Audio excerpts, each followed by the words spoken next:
Hello, welcome to day 20 of our Summer Connection Challenge. Today we are talking about take your teenager on a date. Yes, take them on a date. Can you believe how far we've come? 20 out of the 21 activities we've already talked about. So whether you've done all of them, I know there's some challenge, there's some go-getters that will do all of them, or maybe you've done a few of them. What truly matters is that you carved out time for connection. It's time you are carving out for listening, for learning about your teenager, for bonding, for imparting wisdom, knowledge, and passing on legacy to the next generation. You know, I started to think about this. Sometimes you might think, oh, maybe I need a big budget, I need to plan something extraordinary. No, it can be as easy as taking a walk in the neighborhood and stopping for ice cream or tea or coffee, whatever it is, or some like Coca-Cola, whatever it is. Or it can be sitting on your couch, just enjoying their favorite snacks and talking with them. Whatever it takes, what they will remember is that you were intentional about connecting with them. You know, I'll take you to my book. Thinking back at how my parents did it. Remember? Practically Connected Parenting. 21 ways to create timeless memories in the teenage years. My parents did something extraordinary when I was growing up. And you know, when I started writing this book, I didn't even remember all that. I had finished what I was doing with my own children, writing about it. And then I got to thinking, wow, my parents did something too. So what's that tell us? I mean, what did that tell me? It meant that they were passing on legacy unknowingly. Because I did not set out to do these activities with my children because my parents did it. I was just doing it to build connection. It was after I wrote about it and I began to think, oh my goodness, my parents did similar things as well. So let me take you to my book, chapter 20. And it's going to be on page, let me open my page right here. It's going to be on page 154. Growing up, my teenage years were shaped by my experience in boarding school. Unlike my peers who spent their evenings at home, my school routine kept me away for extended periods of time, only returning home during midterms, holidays, and vacation. Despite the distance, my parents ensured I never felt isolated. My family would drive to see me and my sister, bringing groceries, cooked meals, and stories from home. We would sit under the shade of trees, sharing food and laughter. My classmates often stopped by, drawn by the warmth of my family, hoping to savor a taste of home-cooked goodness. You know, reflecting on my experience, I recognize the significance of intentional connection. My parents could have allowed distance and busyness to overshadow our relationship, but they chose not to. They prioritized our bond, ensuring that I felt valued and cherished. And that is what we do for our children when we carve out time to connect with them. And today we're talking about take them on a date. So this is how I've been able to do it in my own space. The best moments are not like humongous ones, like I said. Sometimes we just went for a brunch at a cafe and had sandwiches and tea. I always have hot water with lemon.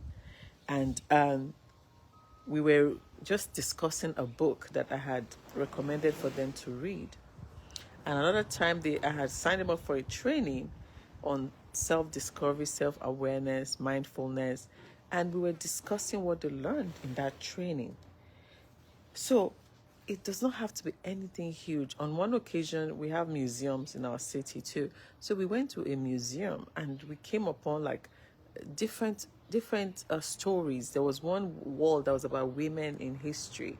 And I could just hear them and see their perspective was clearly different from mine. So I listened. And what I did was I was able to connect with them, interpreting what they were learning from this museum, how they were relating it to their own experiences. At that moment, I was navigating and imparting wisdom based on history, faith, and life's purpose. Because when you read about people, historical report, you see what time it was in that space in history. And then you saw how they made a difference with whatever causes they pursued. So being able to make it come alive in our everyday pursuit, that is what taking your children on a date can do for you, where you can connect what they are learning with their own life and how they can make impact. Remember, at the beginning of the book, I mentioned there are 3 questions our teenagers are asking. Who am I? Where do I belong? And what can I contribute to humanity? So when we go on this date, we are answering those questions by engaging in these conversations. You know, for my son, like I told you, he likes basketball. So our conversation is essentially him giving me a download of the stats of many of the players, right? And also, I recommend books for him to read. And I choose books that have like workbooks attached to it, so he can read and answer the questions. That's like enhancing his learning of the material. And then I ask him, what are you learning? How does this apply to you? Or like when he's watching all these basketball games, I say, okay, what does that player, what's the key role that player plays on his team? And if the team loses him, can they replace him? So being able to transfer. So what's your own skill that will make you irreplaceable on a team? So being able to help our children navigate this only happens when we spend those intentional one-on-one time with them. And when it's not just like we're bonding. Bonding is the thing, right? We want to create timeless memories, but we're also growing. We're learning what they are learning, and we are sharing what we know with them as well. For me and my daughters, we're growing in faith, in relationship, in friendship, because both of them are young adults now.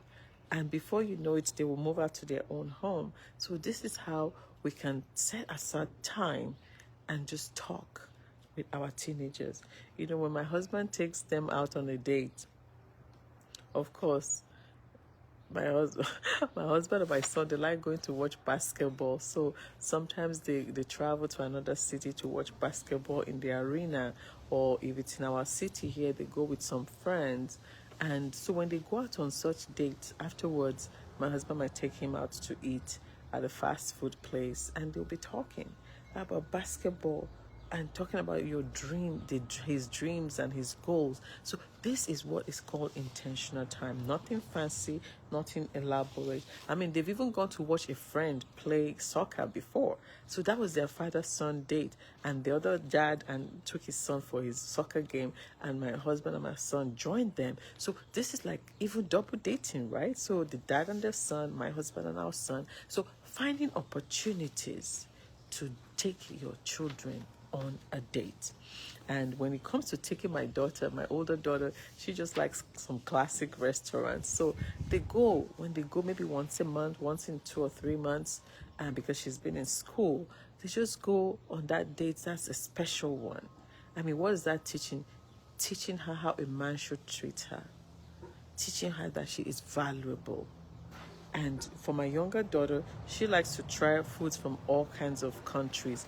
There was one time they went and tried, was it squid? And they like sushi. They like different things. So she would visit Korean restaurant, Chinese restaurant, Japanese restaurant, Mexican restaurant. So she's the food adventurous person. And they will be trying all these foods. But those are memories that they are making. I remember when I was living in Nigeria, we had a Chinese restaurant that my dad would take us to. I would never forget it. When you go in, anyway, don't let me go into that. But my point is, memories and places. It's not perfect. We are not out to be perfect. We're out to be present and personal. So what are the lessons that taking our teenagers out on a date, what is it teaching? I think one of the things that I know it's teaching is intentional communication. Let me read what I wrote here. They learn to listen and share in a safe space. So even though siblings are siblings, but sometimes when you just take one sibling by themselves, they feel safe. They can share with you. They're confident at that moment. They're not saying it where their siblings are listening. So we want to be intentional about creating those moments. Number 2, self-awareness and confidence. Through deep conversations, they reflect on who they are and who they are becoming. So like I told you, right? Self-awareness and confidence. Is there a school for self-awareness and confidence that I don't know about? If you find one, please sign me up, or let me sign my children up. There's no such school. The school is the school of life. It is this daily engagement that parents have with their children to help them build that self-awareness, that self-confidence. Number 3 is critical thinking. You help them connect what they are learning from books, from media, from the museum, from history, to real-world decisions. Because when they don't interact with material, they become just consumers, and they can be gullible. So, but when you help them dissect, interpret, relate, what is the relevance of this material to my own life, we are helping them to what? Engage in critical thinking so they can use their own mind and speak their own truth, not the truth that the media or other people are promoting. So that is why we must carve out time. And remember, when I'm talking about time, it's only 7-year window. Before you know it, it's come and it's gone. So we want to harness those moments quickly before it's done. Number 4 is respect and boundaries. These dating moments model how healthy relationships work, especially when you talk about dating, friendships, and future dreams. I remember having a one-on-one with my older daughter about dating and boundaries. So we discussed it over a book. I mean, that was several summers ago, but I think it was last summer she came home and was talking to a classmate of hers. They had gone to high school together, and the other girl was in a different school. But they were talking about challenges in dating. So the other girl was asking her a question about some scenarios. And so my daughter came to talk to me in my office, and I said, well, remember that book we had gone through? It answers those questions. I mean, I know the answer, right? But we're giving them tools to become towards self-leadership. So I said, I just reached on my shelf, grabbed the book, I said, this is it. Just read through again to refresh yourself, and you can answer your friend. So we're giving them tools, and we're not just feeding them with fish.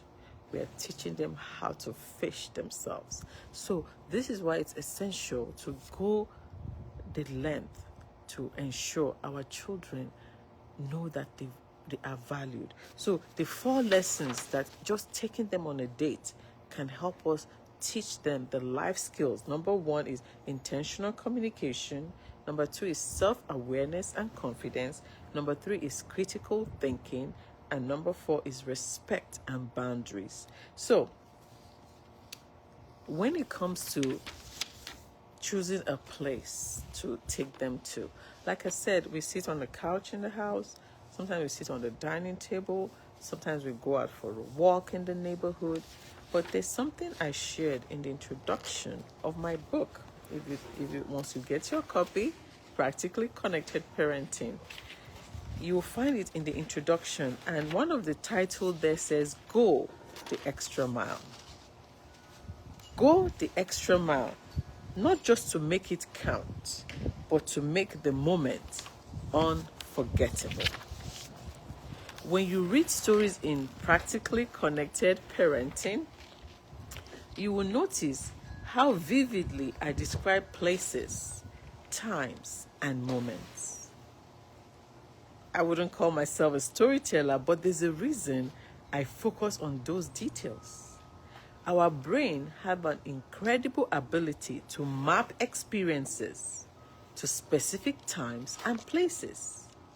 Just like familiar scent can bring back a flood of memories, some delightful, some others bittersweet. Meaningful moments can be anchored in our children's hearts through intentional experiences. So we can do it at home, or we can make a plan and go somewhere that will connect whatever we're discussing or just the time we're spending with the lessons we're teaching, and those are the timeless memories. In fact, yesterday we had an opportunity to go to a women's conference, myself and my two daughters, and this is the picture we took there. They had a photo booth. So now, and they had some vendor booths too. My daughter likes sourdough bread, and there was a vendor that's what they make in their bakery. So she was so excited to buy sourdough bread, and my other daughter wanted something sweet. Another vendor there was selling like sweet scones, lemon flavor, chocolate chip, and she got that one for her sweet. So what am I saying? Now, the picture, the event itself, the food, everything is now in the memory lane. That is how to go out of your way and go the extra mile to make this moment unforgettable. So, in closing, my challenge for us is this. Choose one of your teenagers or preteen. Pick a simple outing spot or just a quiet spot. Sometimes you can just drive to somewhere you've never been in your city and buy or pack the food from home and park there and just sit on the hood of the car. See, this is where my British English background and my American English background clash. Which one is hood? Which one is boot? Which one is trunk? That's a lesson for another time. But just sit, take a picnic chair and just sit and just eat and talk. It's out of the house. It's a specific spot that will mark the moment. Ask open-ended questions, because the goal is to talk less and have them talk more, and they will share different things with you. Take pictures. I just showed you my picture, right? So I have pictures to show for my memory right there. And so the challenge about the outing is an opportunity. I think the biggest benefit is an opportunity to tell your teenager, you matter, and I want to know you better. When you take your teenager on a date, you're telling them you matter and I want to know you better. So that is a gift that they can't get from anybody else. It will help them to even find the right mates to marry, because you treat them with kindness, you listen to them. So they'll be looking out for that in a date. They won't end up with somebody who doesn't care or appreciate them. So these are seeds we are planting. Now, I know somebody had asked me this question.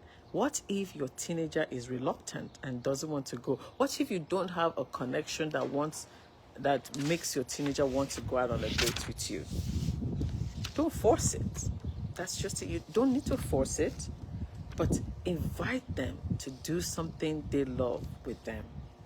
Let them choose the place, let them choose the food, and if the conversation is not flowing, again, don't force it. It's okay.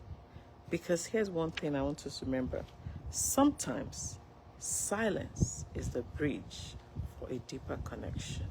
So when you take your teenager on a date, a reluctant teenager, they've agreed to go, they've chosen the place, they've chosen the food, but they don't want to talk. Sometimes silence can be the bridge for an intimate connection. Problem solving. That's where knowing their personality and what they like goes a long way. So I think in closing, let's just commit to be present. Our teenagers are on a journey of self-discovery, becoming adults, responsible for their own life. We get to be their tour guides. We're offering them direction, safety, and love. You know, in one of my training, I call it the Teenage Avenue, or Teenage Avenue. We have walked on Teenage Avenue before. So we are the best tour guide to take them on that same journey. These dates, they're not just about today.